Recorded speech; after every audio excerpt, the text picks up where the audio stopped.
ऐसा शब्द बोल रहे हैं कि इसका काट नहीं है। ब्रह्मा जी ने जो हमारे जन्म से पहले जो हमारा भाग लिख दिया है उसको कोई नहीं काट सकता। जो विधि लिखे हो लीलार देव धनुज नर नाग मुनि को न मेटन हार, कोई नहीं मिटा सकता। देखिए इसको, जब इसको कोई मिटा नहीं सकता तो नारद जी दूसरा शब्द कह रहे हैं, तदपि एक मैं कहूं उपाय। जब कोई मिटा ही नहीं सकता, ना मुनि मिटा सकता है, ना देव ना दानो ना मुनि, तो फिर उपाय कहां से आ गया? उपाय यहां से आ गया, जिस बात को भगवंत नहीं मिटा सकते उसको संत मिटा सकते हैं। भगवंत की ताकत नहीं है कि लिखे हुए भाग को मिटा दें, लेकिन संत मिटा सकते। एक महात्मा जी कह रहे थे कोई बात नहीं, तेरे भाग में संतान नहीं है, लेकिन मेरे भाग में भी 6 संतानें हैं। मैं उस परमात्मा से हट कर जाऊंगा, प्रभु मेरी संतान इसको दे दे, मेरी संतान इसको तुझे देना पड़ेगा। महात्मा एक ऐसा फेविक्विक है, ऐसा फेविक्विक कि जिसमें चिपक जाए तो भगवान को भी आकर चिपकना पड़ता है। महात्मा जिसमें चिपक जाए वहां पर भगवान को आना पड़ेगा, आना पड़ेगा, और वादा किया तो निभाना पड़ेगा, आना तो पड़ेगा। और कितना प्यारा वाक्य आता है, जब आत्मदेव भी प्राण देने के लिए कह रहे थे, प्राण देने के लिए तत्पर हुए, तो हाथ पकड़ लिया आत्मदेव का। अरे वाह, क्या ये शरीर पे तेरा अधिकार है क्या? अब इस कथा को गौर से सुने, ठीक है? जो पल पल में मरने की धमकी देते हैं, घर से भगने का प्रयास करते हैं, चाहे नारी या पुरुष, दोनों लोग ध्यान से सुने। जो लोग कह देते हैं ये हमारा शरीर है, हमारा जन्म है, हम इसका चाहे कुछ करें, है ना, वो लोग इस बात को सुने। जानते हैं सबसे पहले इस शरीर पर किसका अधिकार है? सबसे पहले तो इस शरीर पर उस परम पिता का अधिकार है। बड़े भाग मानो स्तन पावा, ठीक है? पहला अधिकार उस भगवान का है। दूसरा अधिकार हमारे माता पिता का है। तीसरा अधिकार हमारे उन पूर्वजों का है जिनका हम खाते हैं। चौथा अधिकार इस सूर्य चंद्रमा का है जो हमको रोशनी देते हैं। पांचवा अधिकार इस धरती माता का है, छित जल पावक गगन समीरा। इन 5 तत्वों का अधिकार है हमारे ऊपर, जिससे ये शरीर बना है। और जो स्त्री पुरुष कह देते नहीं हमारा अधिकार है, भाई आत्माहन गति क्या है चाचा? क्या है आत्माहन गति? आत्माहन गति मतलब वो जो तरे ना मरने के बाद। क्यों नहीं तरता भाई? अगर तेरा शरीर है, तू मर गया है, तो फिर तू तरता क्यों नहीं है? मरने पे तो तूने अधिकार दिखा दिया, तो फिर तरने पे तेरा अधिकार क्यों नहीं है? इसका मतलब है कि जिसका इस शरीर में अधिकार था, तूने उसका हिस्सा दिए बिना तू मर रहा है। तो जब तक तू इस प्रेत योनि में रह करके उनका हिस्सा नहीं लौटा देता, तब तक तुझे भटकना ही पड़ेगा, भटकना ही पड़ेगा। इस पे अधिकार है किसी का? हम कहते नहीं ये तो हमरा है, हमरा ना। उसे मरना एक सरल बात है, लेकिन तरना कठिन। जामवंत जी महाराज ने जब समुद्र पार जाने के लिए कहा ना, तो अंगद जी भी कह रहे थे, अंगद कहे जाऊं मैं पारा, पर जिए संशय कछु फिरती वारा। मैं भी पार जा सकता हूं, तो फिर क्यों नहीं जाते? संशय है, जा तो सकता हूं लेकिन आ नहीं सकता। इसी का संकेत है ये। हम लोग जा तो सकते हैं, आने में कठिनाई है, आने में कठिनाई है। जाना कोई बड़ी बात नहीं, लगाओ फांसी मरो, खाओ धतूर के गट्टा मरो, खाओ जहर मरो, कांच पियो मरो, ये सरल बात है प्यारे। लेकिन आना कठिन है, आना कठिन है। तो वाक्य बड़ा प्यारा आता है। अच्छा तू मरना क्यों चाहता है? तो आत्मदेव ने कहा क्योंकि हमारे बच्चा नहीं है, संतान नहीं है। अच्छा संतान नहीं है तो तू मरना चाहता है? हाँ।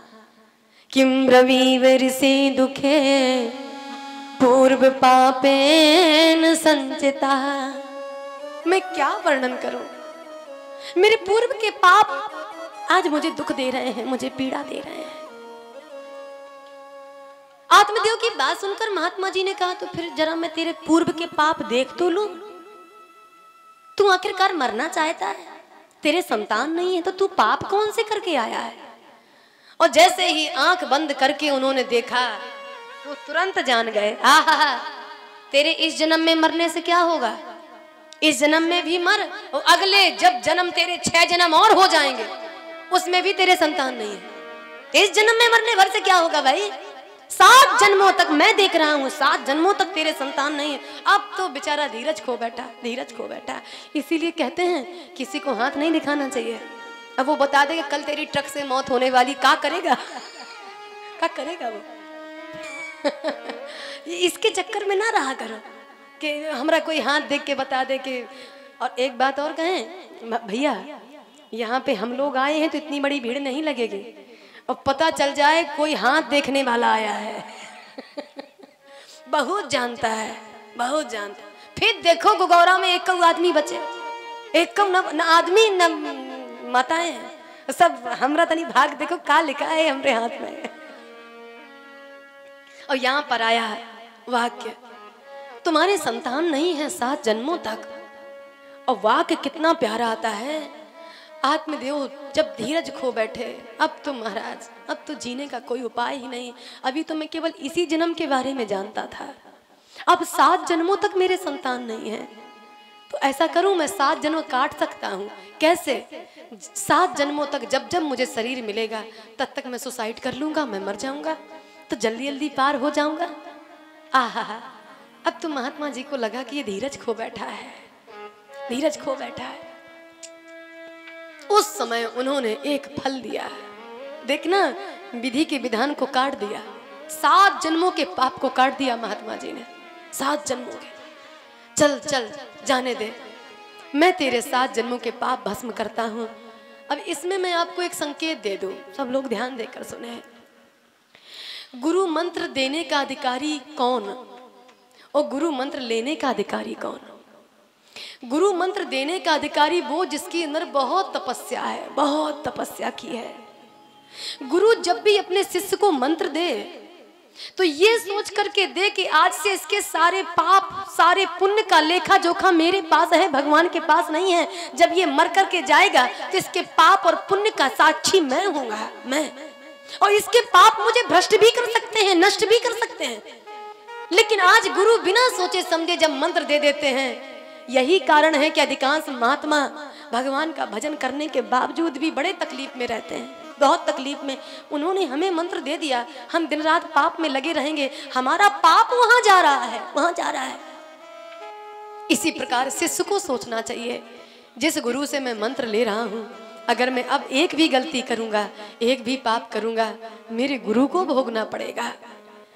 भाई 7 जन्मों के एक जन्म के पाप तो कोई मिटा नहीं पाता। भगवान श्री राम ने स्पष्ट कह दिया है, को न को सुख दुख कर दाता। लक्ष्मण जी कह रहे हैं, निज कृत कर्म भोग सब भ्राता। ना मैं किसी का पाप का साक्षी हूँ और ना किसी के पुण्य का साक्षी हूँ। इस संसार में जो व्यक्ति जैसा करेगा उसको वही मिलेगा, मैं नहीं जानता कुछ। भगवान स्पष्ट कह रहे हैं कि मैं तेरे पाप को नहीं जानता, तू करेगा सो भरेगा। अब विचार करें, लेकिन महात्मा ने 7 जन्मों के पाप काट दिए। ये महात्मा है, ये महात्मा है।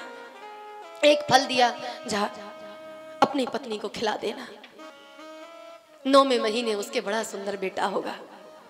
और महात्मा मारे खुशी के, आत्मदेव मारे खुशी के, उन्होंने जब अपनी पत्नी को वो फल दिया ना, अब पत्नी को लगा क्या करना है, इसको खाना है। अच्छा देखिए, अब एक संकेत बता दूं आपको, आत्मदेव ने गलती क्या कर दी, अगर सामने खिला देते तो अच्छा रहता है ना, इतना बड़ा दुख भोगना पड़ता क्या उनको। लेकिन इसीलिए कहते हैं जिसके मुकद्दर में जो लिखा है उसको कोई टाल नहीं सकता, टाल नहीं।